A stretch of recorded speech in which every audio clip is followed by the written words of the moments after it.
Jammu to Hisar विधानसभा चुनावों के अखाड़े में पीएम मोदी ने मोर्चा संभाला है और बीजेपी का मोमेंटम बनाने के लिए जबरदस्त हुकार भरी। पीएम मोदी ने मिशन जम्मू कश्मीर के मायने बताए। वहीं 4 दिन में दूसरी बार हरियाणा में पीएम मोदी की दस्तक का संदेश क्या है, देखिए यह रिपोर्ट।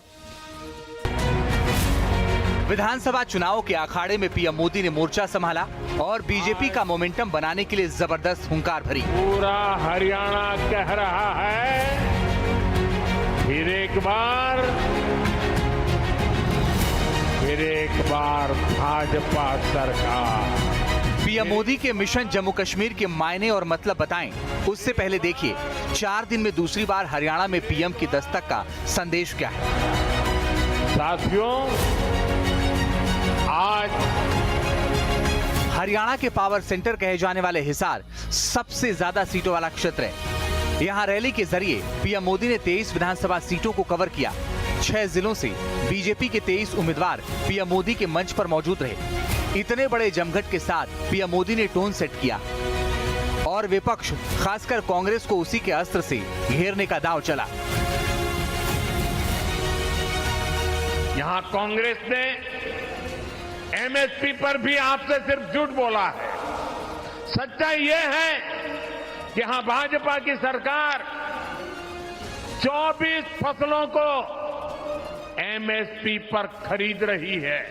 आपको बता दें कि हरियाणा से पहले जम्मू कश्मीर में आखिरी चरण की वोटिंग होनी है और जिन 40 सीटों पर वोटिंग है उसमें हिंदू बेल्ट कहे जाने वाले जम्मू रीजन की 26 सीटें हैं। यानी आखिरी बाजी में असली लड़ाई हिंदी पट्टी में होनी है। इससे जम्मू रीजन को साधने के लिए बीजेपी ने राष्ट्रवाद, राष्ट्रीय मुद्दों को टॉप एजेंडे पर सेट किया है। बीजेपी केंद्र शासित जम्मू कश्मीर के हिंदू बाहुल्य एरिया जम्मू रीजन में काफी फोकस कर रही है। पिछले चुनाव में जम्मू रीजन की 37 सीटों में से बीजेपी को 25 सीटें मिली थी और पहली बार पीडीपी के साथ मिलकर सरकार बनाई थी। लेकिन सरकार एक टर्म पूरा नहीं कर पाई, लिहाजा इस बार क्लीन स्वीप रणनीति के तहत जम्मू रीजन के कोर एजेंडे को बीजेपी ने फोकस किया है। 2014 से जम्मू रीजन बीजेपी का पावर पॉइंट रहा है और कश्मीर घाटी की सीटें चैलेंजिंग। इस बार भी पूरा जोर लगाने के बाद बीजेपी कश्मीर घाटी की सभी सीटों पर उम्मीदवार नहीं उतार पाई। कश्मीर घाटी में बीजेपी सिर्फ 19 सीटों पर चुनाव लड़ रही है। वीडियो जर्नलिस्ट समत के साथ शाहिद चौधरी, न्यूज स्टेट मध्य प्रदेश, छत्तीसगढ़।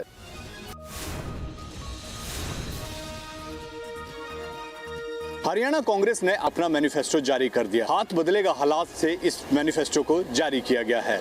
मैनिफेस्टो जारी करते वक्त पूर्व मुख्यमंत्री भूपेंद्र सिंह हुड्डा, कांग्रेस के हरियाणा अध्यक्ष उदय भान, पूर्व मुख्यमंत्री राजस्थान अशोक गहलोत की अगुवाई में इस मैनिफेस्टो को जारी किया गया है। कांग्रेस के इस मैनिफेस्टो में कुछ क्या खास है, देखिए हमारी ये रिपोर्ट। दरअसल दिल्ली में इससे पहले कांग्रेस ने अपनी 7 गारंटी का पत्र जारी किया था, लेकिन अब चंडीगढ़ में घोषणा पत्र लॉन्च किया है। घोषणा पत्र में कांग्रेस ने महिलाओं, किसानों और युवाओं पर खास फोकस किया है, जिसके तहत राजस्थान सरकार की तर्ज पर 25 लाख तक का इलाज निःशुल्क, सस्ती शिक्षा, महिलाओं की समस्या के लिए सिंगल विंडो सिस्टम, छात्राओं के लिए मुफ्त पिंक मिनी बस और पिंक ई रिक्शा की सुविधा, किसानों के लिए किसान आयोग का गठन, एमएसपी की कानूनी गारंटी, किसान आंदोलन में जान गंवाने वाले किसानों को मिलेगा शहीद का दर्जा, सिंधु बॉर्डर पर बनेगा स्मारक, SYL पर सुप्रीम कोर्ट के निर्णय को लागू करेंगे 2 लाख सरकारी नौकरियां। इसके साथ ही हरियाणा कौशल रोजगार निगम करेंगे बंद, पेपर लीक मामलों के लिए बनेगा फास्ट ट्रैक कोर्ट, पूरे वर्ष का भर्ती कैलेंडर किया जाएगा जारी, हरियाणा विदेशी रोजगार बोर्ड का गठन, ओबीसी के लिए क्रीमी लेयर 10 लाख करेंगे। हिमाचल सरकार की तर्ज पर 18 से 60 साल तक महिलाओं को हर महीने 2000 रुपए, किसानों के लिए न्यूनतम समर्थन मूल्य यानी एमएसपी की कानूनी गारंटी, फसल खराब पर तुरंत मुआवजा देने का वादा किया गया है। बहुत मेहनत से घोषणा पत्र बना है और मैं इस बात की बधाई देता हूं जो हमारी चेयरपर्सन है घोषणा पत्र की, गीता मुखर्जी, और सभी साथियों को जिनका इसमें हो रहा है। और बहुत सारी बातें राजस्थान से हमने सीखी, जो अशोक गहलोत जी जब मुख्यमंत्री से जैसे 25 लाख की जो वो की, तो बहुत सारी स्टेटों का हमने मंगा के जब इन्होंने पूरा अध्ययन करके दिया है। साफ साफ है, कांग्रेस अपने इस घोषणा पत्र को जनता के हित में बता रही है और ये कह रही है कि जनता इस बार हाथ का ही साथ देगी। हमारी गारंटीज बहुत प्रचलित हो रही हैं, प्रचार उनका अच्छा हो रहा है, लोगों को ये बात समझ में भी आ रही है। लोग चाहते हैं कांग्रेस जीते और 10 साल जो परेशान हुई हरियाणा के लोग, वो किसान हो, पहलवान हो, जवान हो, वो सब मन बना चुके हैं कि परिवर्तन लाना है। एक और जहां कांग्रेस इस घोषणा पत्र को जीत की गारंटी मान रही है, तो वहीं बीजेपी इसे झूठ का पुलिंदा बता रही है। हरियाणा में 5 अक्टूबर को मतदान होना है। ऐसे में भाजपा और कांग्रेस ने अपनी जीत सुनिश्चित करने के लिए एड़ी चोटी का जोर लगा रखा है। अब देखना होगा कि हरियाणा की जनता कमल खिलाती है या फिर हाथ का साथ देती है।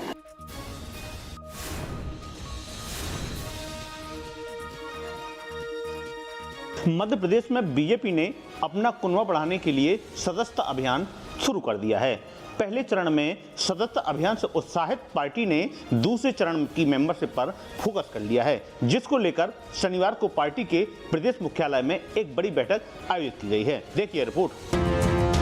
भारतीय जनता पार्टी ने पूरे देश भर में सदस्यता अभियान चलाया हुआ है। मध्य प्रदेश में भी बीजेपी के नेता जमीनी स्तर पर नए सदस्य जोड़ने पर पूरी ताकत झोंके हुए हैं। पहले चरण की सफलता से उत्साहित भारतीय जनता पार्टी नेताओं ने अब दूसरे चरण की सदस्यता अभियान की तैयारी शुरू कर दी है। मध्य प्रदेश में दूसरे चरण का सदस्यता अभियान 15 अक्टूबर तक चलाया जाएगा। इसको लेकर बीजेपी प्रदेश मुख्यालय में शनिवार को एक बड़ी बैठक आयोजित की गई। बैठक में प्रदेश के मुखिया डॉक्टर मोहन यादव, बीजेपी प्रदेश अध्यक्ष पी शर्मा समेत पार्टी के पदाधिकारी मौजूद रहे। इस दौरान सदस्यता अभियान के पहले चरण की समीक्षा की गई। बता दें कि बीजेपी सदस्यता अभियान की समीक्षा बैठक में मध्य प्रदेश में सदस्यता का टारगेट पूरा करने पर चर्चा हुई। 15 अक्टूबर तक चलेगा दूसरे चरण का सदस्यता अभियान। पहले चरण में 18 से 25 साल के 64% युवा सदस्य बने हैं। मध्य प्रदेश में 17,000 थर्ड जेंडर ने भी भारतीय जनता पार्टी की सदस्यता ली है। मध्य प्रदेश में मुस्लिम वर्ग ने भी सदस्यता अभियान में हिस्सा लिया। 6 से 13 अक्टूबर को भी बीजेपी महासदस्यता अभियान चलाएगी। दूसरे चरण में कांग्रेस की कब्जे वाली विधानसभा सीटों पर भारतीय जनता पार्टी का फोकस रहेगा। वहीं पार्टी नेता सदस्यता अभियान की सफलता का श्रेय कार्यकर्ताओं को दे रहे हैं। मुझे इस बात की प्रसन्नता सदस्यता अभियान को लेकर के जिस प्रकार से हमारा एक एक कार्यकर्ता नीचे तक लगा हुआ है, माननीय प्रदेश अध्यक्ष जी, माननीय प्रभारी जी, माननीय संगठन महामंत्री जी, हमारे सारे मंत्री, विधायक, सांसद, पार्षद, महापौर, नगर पालिका निगम के अध्यक्ष, नगर निगम के नीचे तक के हमारे सारे कार्यकर्ता जिस प्रकार सदस्यता में लगे हैं, यही कारण है कि मध्य प्रदेश सदस्यता के मामले में बहुत अच्छे से चल रहा है। उधर मध्य प्रदेश के मुख्य विपक्षी दल कांग्रेस भारतीय जनता पार्टी के सदस्यता अभियान को शुरू से ही फर्जी बता रही है। कांग्रेस नेताओं की माने तो मध्य प्रदेश में बीजेपी दबाव बनाकर नए लोगों को पार्टी से जोड़ रही है। कांग्रेस नेता बीजेपी की सदस्यता अभियान को केवल खानापूर्ति बता रहे हैं। मध्य प्रदेश में बीजेपी ने इस बार अपना टारगेट 1.5 करोड़ नए लोगों को जोड़ने का रखा था, लेकिन अब पार्टी के नेताओं ने समीक्षा के बाद इस टारगेट को बढ़ा दिया है। बहरहाल बीजेपी विस्तारवादी सोच के साथ जमीनी स्तर पर डटी हुई है, लेकिन कांग्रेस तरीके के सवाल खड़े कर रही है। कैमरामैन गौरव गुप्ता के साथ राधेश्याम सोनी, न्यूज स्टेट छत्तीसगढ़।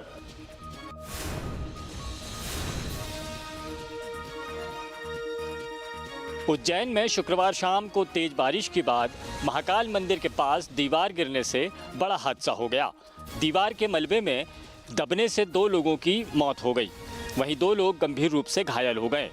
क्या है पूरा मामला, देखिए ये रिपोर्ट। महाकाल मंदिर के गेट नंबर 4 के पास महाराज वाड़ा स्कूल की जर्जर दीवार भरभरा कर गिर गई। हादसे के बाद मौके पर चीख पुकार मच गई। सूचना के बाद मौके पर पहुंची एसडीआरएफ और होमगार्ड के जवानों ने रेस्क्यू ऑपरेशन शुरू किया। हादसा लगातार बारिश और पानी के तेज बहाव के चलते हुआ। इस हादसे में एक महिला और पुरुष की मौत हो गई, जबकि एक बच्ची समेत एक महिला को गंभीर हालत में इंदौर रेफर किया गया है।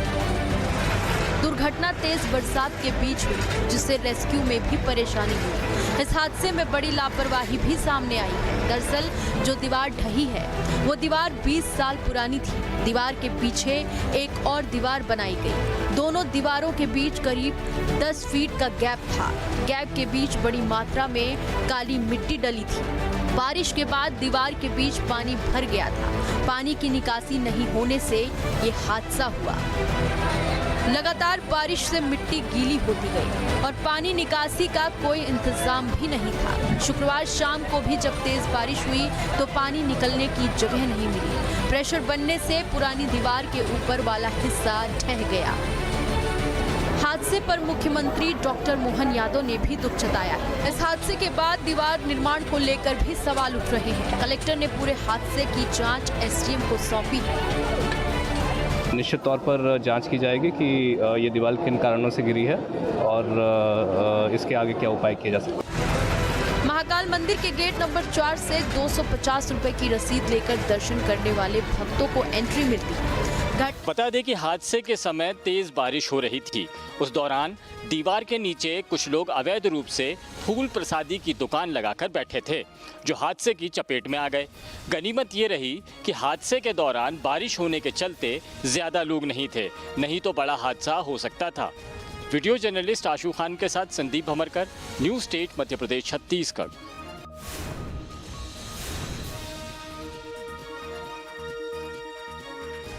इजराइल के हमलों से लेबनान में हिजबुल्लाह का हेडक्वार्टर दहल गया। लेबनान की राजधानी बेरूत में हुए धमाकों से पूरा शहर दहल गया। इसके बाद आईडीएफ ने हिजबुल्लाह के चीफ नसरल्लाह के मारे जाने की पुष्टि की है। देखिए एक रिपोर्ट। इजराइल ने लेबनान की राजधानी बेरूत में उस इलाके को निशाना बनाया है जहां हिजबुल्लाह का हेडक्वार्टर था। आईडीएफ ने पुष्टि की है कि जिस वक्त हमला हुआ वहां हिजबुल्लाह चीफ हसन नसरल्लाह खुद मौजूद था। हमला इतना भीषण था कि पूरी इमारत ही तबाह हो गई।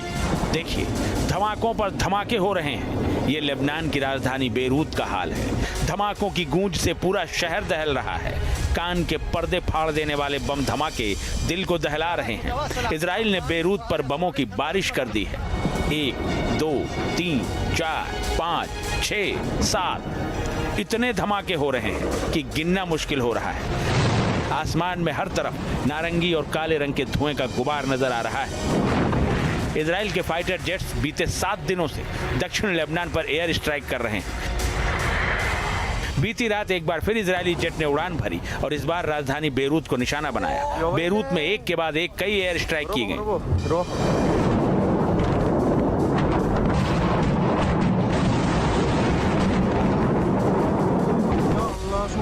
इजरायली फाइटर जेट्स ने लेबनान की राजधानी बेरूत के दही क्षेत्र में बड़ा हवाई हमला किया। ये वीडियो देखिए, कैसे दंदनाते हुए बम गिर रहे हैं और पूरे इलाके को दहला रहे हैं।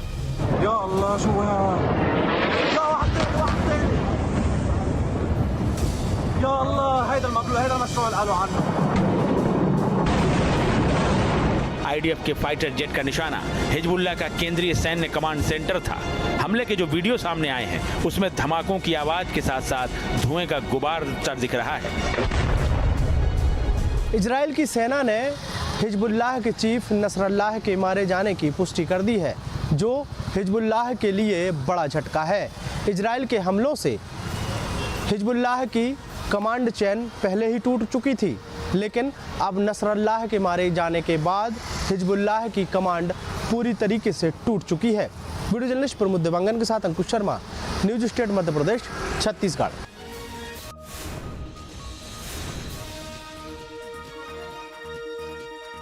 हसन नसरल्लाह पिछले 32 सालों से इजराइल के लिए सरदर्द बना हुआ था।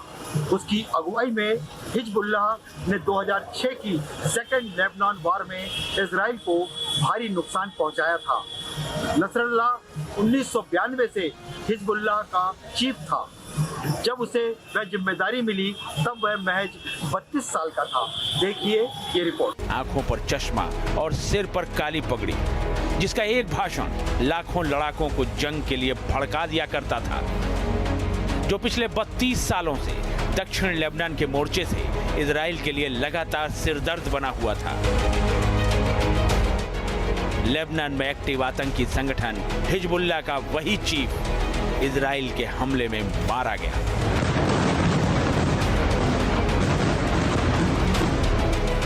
नसरल्लाह का जन्म 1960 में बेरूत के उत्तरी उपनगर शार शाबूक में एक शिया परिवार में हुआ था। नसरल्लाह के पिता एक किराना दुकानदार थे। 15 साल की उम्र में वो शिया राजनीतिक और अर्धसैनिक संगठन अमल में शामिल होकर उसके आंदोलन का हिस्सा बना था। इराक के नजफ में उसकी मुलाकात हिजबुल्लाह के सह संस्थापक अब्बास अल मुसावी से हुई थी। 1982 में लेबनान इजराइल संघर्ष के बाद हिजबुल्लाह में नसरल्लाह शामिल हो गया। हिजबुल्लाह का हिस्सा बनकर नसरल्लाह ने अपना एक आधार खड़ा किया। 1992 में मुसावी की मौत के बाद हिजबुल्लाह ने नसरल्लाह को अपना महासचिव चुना। हिजबुल्लाह प्रमुख हसन नसरल्लाह की हत्या के बाद दक्षिण एशिया में तनाव बढ़ने की आशंका तेज हो गई है। नजरें ईरान पर टिकी है कि अब उसका अगला कदम क्या होता है, क्योंकि उसके सबसे मजबूत प्रॉक्सी के सर्वोच्च नेता को मारकर इजराइल ने उसे सबसे बड़ी चोट दी है। महेश चांडक, न्यूज स्टेट, मध्य प्रदेश, छत्तीसगढ़।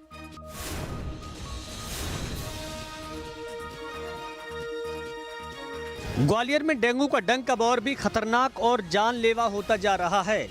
जिले में अब तक पॉजिटिव मरीजों की संख्या लगभग 700 के करीब पहुंच गई है। हैरानी की बात तो ये है कि डेंगू के कुल मरीजों में लगभग 30% बच्चे शामिल हैं। जिले में अब तक एक बच्चे समेत 4 लोगों की जान जा चुकी है। देखिए ये रिपोर्ट। मध्य प्रदेश के ग्वालियर जिले में डेंगू के बढ़ते मरीजों के आंकड़े हैरान कर रहे हैं। हर 2 किलोमीटर पर डेंगू का हॉटस्पॉट बनता जा रहा है। ग्वालियर शहर के कई इलाके ऐसे हैं जहां से बड़ी संख्या में डेंगू लोगों पर कहर ढा रहा है। अब तक 4 लोगों की मौत हो चुकी है, जिसमें एक 11 साल के बच्चे की भी जान जा चुकी है। डेंगू से बचाव के लिए लोगों को समझाइश दी जा रही है और उसके लिए अपन ने क्या कहते हैं एडवर्टाइजमेंट भी दे रहे हैं, FM पे भी चल रहा है उसके लिए। ग्वालियर में डेंगू से 11 साल के बच्चे ने तोड़ा दम। ग्वालियर में डेंगू से अब तक 4 लोगों की मौत। एक हफ्ते में 100 से ज्यादा बच्चों को हुआ डेंगू। 23 सितंबर को 46 मरीज मिले, जिनमें 11 बच्चे शामिल। 24 सितंबर को 58 मरीज मिले, जिनमें 24 बच्चे शामिल थे। 25 सितंबर को 54 नए मरीज मिले, जिनमें 19 बच्चे शामिल थे। 26 सितंबर को 46 मरीज मिले, जिनमें 11 बच्चे शामिल थे। 27 सितंबर को 55 मरीज मिले, जिनमें 15 बच्चे शामिल थे। अब तक डेंगू के कुल मरीजों की संख्या 700 के पार पहुंच चुकी है। पिछले एक हफ्ते में जिस तरह से डेंगू ने रफ्तार पकड़ी है, उसके बाद स्वास्थ्य विभाग और नगर निगम के कर्मचारियों को सड़कों पर उतरना पड़ा है। कोई फॉगिंग करते नजर आ रहा है तो कोई लोगों को समझाइश दे रहा है। अब बात केवल डेंगू तक नहीं है, बल्कि मलेरिया और चिकनगुनिया भी लोगों पर हावी होता जा रहा है। Vinod Sharma, news state.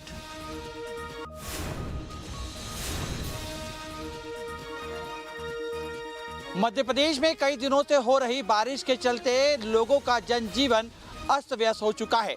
प्रदेश के कई नदी नाले उफान पे आ चुके हैं, जिससे लोगों को परेशानियों का सामना करना पड़ रहा है। देखिए रिपोर्ट। मध्य प्रदेश के कई जिलों के कमोबेश यही हालात है। उज्जैन की इन तस्वीरों को देखकर आप आसानी से अंदाजा लगा सकते हैं कि क्या हालात है, क्योंकि मोक्षदायिनी मां शिप्रा के किनारे स्थापित कई छोटे छोटे मंदिर डूब चुके हैं, जिसके चलते यहाँ पर फिलहाल स्नान करने पर पाबंदी लगा दी गई है। श्राद्ध और स्नान के लिए आने वाले श्रद्धालुओं से दूर से ही पूजा पाठ कराया जा रहा है। उज्जैन में इस साल ज्यादा बारिश तो नहीं हुई है। उज्जैन और आसपास के इलाकों में हुई बारिश से शिप्रा नदी का जलस्तर शुक्रवार को बढ़ गया। शहर में बीती रात करीब 1 इंच बारिश हुई है। इसी तरह विदिशा के भी अधिकांश नदी नाले उफान पर है। थाना हैदरगढ़ क्षेत्र के अंतर्गत वाले बर्री गांव और बागरोड के बीच उफनती नदी की पुलिया पार करते समय एक दूध का वाहन बह गया, जिसमें सवार 3 लोग भी पानी के तेज बहाव में बह गए। हालांकि आनन फानन में 2 लोगों को तो हैदरगढ़ पुलिस और लोगों की मदद से बचा लिया गया, लेकिन एक शख्स को नहीं बचाया जा सका और अब लगातार तलाश की जा रही है। झाबुआ जिले में रात भर से हो रही बारिश के बाद झाबुआ को धना डूंगरा से जोड़ने वाली अनास नदी के पुलिया के ऊपर पानी आ गया, जिसके चलते जिला मुख्यालय का धना डूंगरा सहित अन्य ग्रामीण क्षेत्रों से सड़क संपर्क टूट चुका है, जिसे देखते हुए पुलिस प्रशासन ने बैरिकेडिंग कर दी है। लेकिन उसके बावजूद लोग अपनी जान की परवाह किए बगैर मछली पकड़ते हुए देखे जा सकते हैं। यही हालात कांकरिया गांव में स्थित छोटी काली सिंध नदी के भी हैं। तो उधर अलीराजपुर जिले में भी लगातार 4 दिन से भारी बारिश का दौर जारी है, जिसके चलते नदी नाले उफान पर आ चुके हैं। और मध्य प्रदेश के उज्जैन से आई हुई तस्वीरों से अंदाजा लगाया जा सकता है कि बारिश का कहर किस प्रकार चल रहा है। जीवनदायिनी कहने वाली मां क्षिप्रा के तट पे बने छोटे छोटे मंदिर डूब में आ चुके हैं। वहीं रामघाट की स्थिति भी ऐसी ही दिखाई दे रही है, जिसके चलते क्षिप्रा में स्नान पर पाबंदी लगा दी है। Atul Sharma, news state, Bhopal.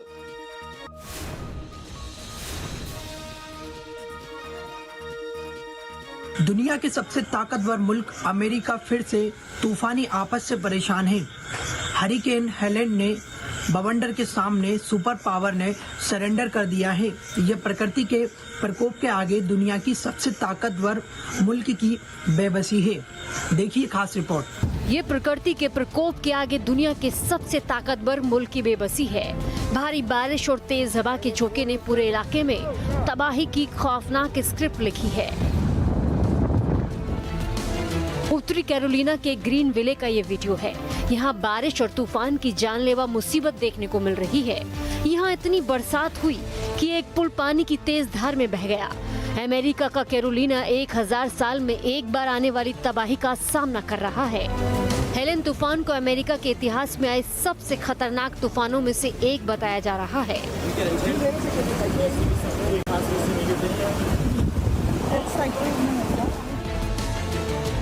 उत्तरी कैरोलिना के टेनेसी का ये वीडियो है। यहाँ अस्पताल की छत पर 54 लोग फंस गए। रेस्क्यू टीम ने इलाके से बड़ी मुश्किल से लोगों को बाहर निकाला। 1-2 नहीं, अमेरिका के 12 राज्यों में इस खौफनाक तूफान का असर देखने को मिल रहा है। लेकिन तूफान से 4 इलाकों में सबसे ज्यादा असर हुआ है। हेलेन तूफान से अमेरिका के 5 राज्यों को पूरी तरह से तबाह हुए हैं, लेकिन इसमें बचाव और राहत में कामों में 4000 से ज्यादा सैनिकों की तैनाती की गई है। बुलनिस्ट नीरज के साथ शिवराज सिंह राजपूत, न्यूज स्टेट, मध्य प्रदेश, छत्तीसगढ़।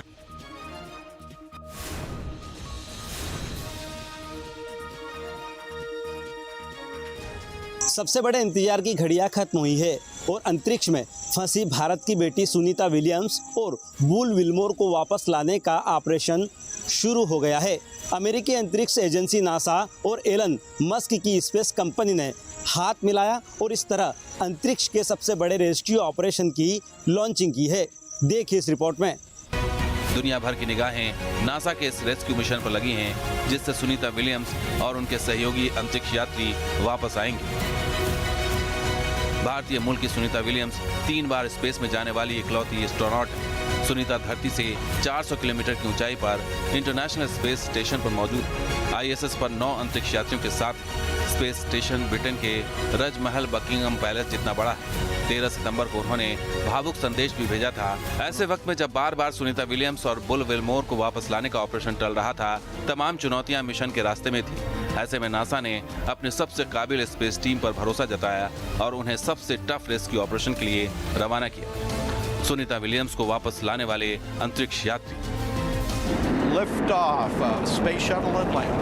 अमेरिका के निक हेग और रूस के गुरबोनोव यही हैं वो दोनों अंतरिक्ष यात्री जो सुनीता विलियम्स और बुल विल्मोर को वापस लाने के लिए रवाना हुए हैं। दोनों ही अनुभवी अंतरिक्ष यात्री हैं और कई रिकॉर्ड भी इनके नाम हैं। मौजूदा समय में ISS पर नासा का एक्सपेडिशन 71 का क्रू काम कर रहा है। सुनीता विलियम्स और विल्मोर भी अब full time station crew member बन चुके हैं। दोनों अंतरिक्ष यात्री क्रू मिशन के तहत स्पेस वॉक, रोबोटिक्स समेत कई तरह के टास्क को पूरा करेंगे और एक बार फिर नया इतिहास रचेंगे। वीडियो जर्नलिस्ट ओम के साथ रामालिया, न्यूज स्टेट।